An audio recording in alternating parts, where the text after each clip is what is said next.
Olá, pessoal, bem-vindos a mais uma aula do site quadro.com.br. Continuando a nossa aula sobre o citoplasma, hoje eu quero falar de uma estrutura que é o citoesqueleto. Como o nome diz, né? Cito é célula, esqueleto, esqueleto da célula. É uma estrutura, é um conjunto de tubos. O citoesqueleto é formado por um conjunto de microfilamentos, filamentos intermediários e microtúbulos, todos eles formados principalmente por proteínas, as duas proteínas aí, a actina e também a tubulina.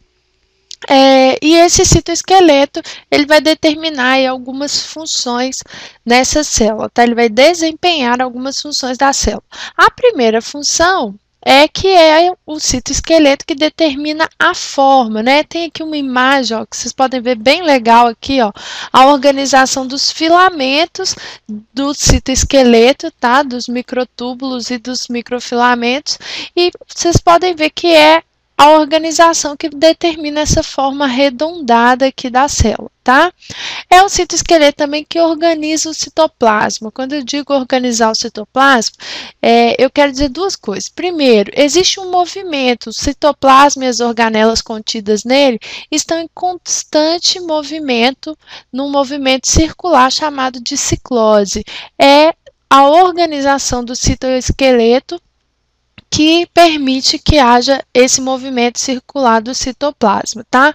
E outra coisa são os filamentos, a organização dos filamentos do citoesqueleto que permitem, por exemplo, a condução das vesículas que saem do complexo de Golgi até a superfície, até a membrana plasmática, as vesículas que contêm proteínas que vão ser liberadas, que vão ser secretadas pela célula, tá?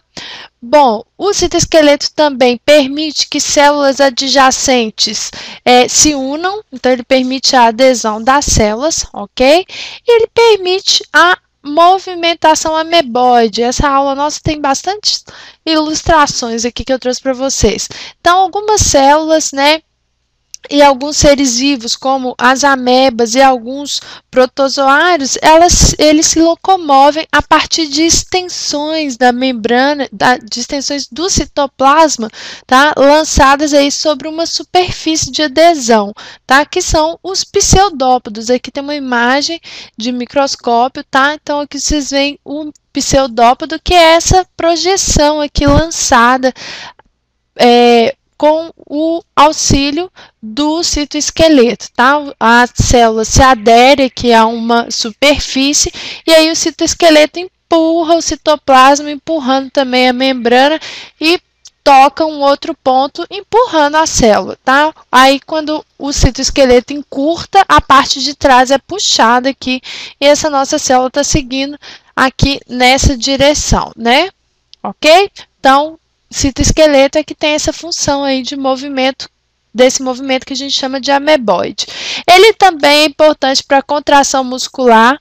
Os nossos músculos contêm, além da actina, também a proteína miosina, e o contato entre essas duas proteínas faz com que as nossas células se encurtem, ok? Depois nós vamos explicar melhor aí em outras aulas sobre a contração muscular e vocês vão poder perceber isso, tá? O citoesqueleto também é o responsável pela movimentação dos cromossomos no processo de divisão celular. Vocês lembram lá que tem a fase da anáfase, tanto na mitose quanto na meiose, em que os cromossomos duplos, né, que possuem duas cromátides, são separados, né? Um segue para um polo, o outro segue para outro polo da célula, sendo aí puxados pelos centríolos. E a estrutura dos centríolos, ela é originada a partir do conjunto de microtúbulos do citoesqueleto. Eu tenho aqui a estrutura desses centríolos. Vão lembrar que os centríolos estão presentes apenas nas células eucariotas, não está presente nas eucariotas vegetais, tá?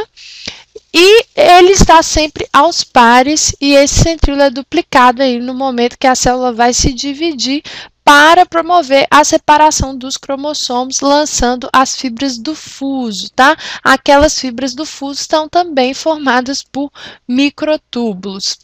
E o citoesqueleto também responsável pela formação dos cílios e flagelos, porque os cílios e flagelos são formados a partir dos centríolos, e também pela movimentação. Tem aqui um desenho que eu não sei se vocês vão conseguir ver muito bem, mas a movimentação dos cílios, ela é como se fosse um chicote, né? Os cílios têm um tamanho pequeno e geralmente estão presentes em grande quantidade nas células.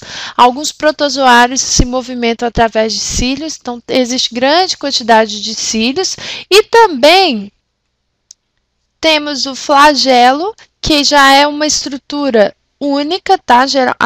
Os indivíduos, as células que possuem flagelos, geralmente possuem um flagelo só, que se movimenta aí no movimento mais de rotação, com ondulações, ok? Os flagelos, por exemplo, estão presentes nos espermatozoides, né? E também em alguns protozoários. Aqui tem uma imagem da leishmania, é um protozoário, né? E vocês têm aqui, ó, a imagem do flagelo, e tem também aqui a imagem de um paramécium, né? Que olha quantos cílios existem aqui no entorno dessa célula, desse ser vivo, ok? Bom, eu espero que vocês tenham compreendido, e nas próximas aulas nós vamos terminar aí o citoplasma falando sobre as mitocôndrias e também sobre os plastos. Um abraço!